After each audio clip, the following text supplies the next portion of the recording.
স্পর্শ করা উৎসব নয়, এ এক নীরব সমঝোতা, যেখানে দুটি চাহিদা আপন শূন্যতা লুকায়। যে হিয়াতে স্পর্শ কথা বলে, সে হিয়াতে মানুষ চুপ থাকে। কারণ স্পর্শের অনুভূতি কথা বললে দায় এসে যায়। স্পর্শ আমাদের কাছে টানে, তারপর আয়নার কাছে দাঁড় করায়, আর দেখিয়ে দেয় আমরা আসলে কি চাই। আচ্ছা, এটা কি ভালোবাসার বিকল্প হতে পারে? আর বিকল্পই কি সমাধান?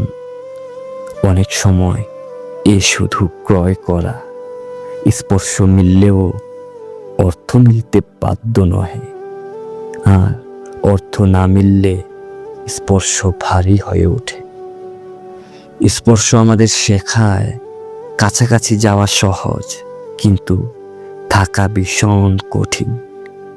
সব স্পর্শ নিরাপদ নয়, সব উষ্ণতাও নিরাপদ না, সব নিরাপত্তা শান্ত নয়, আর সব স্পর্শ মানুষকে আর মানুষ রাখে না।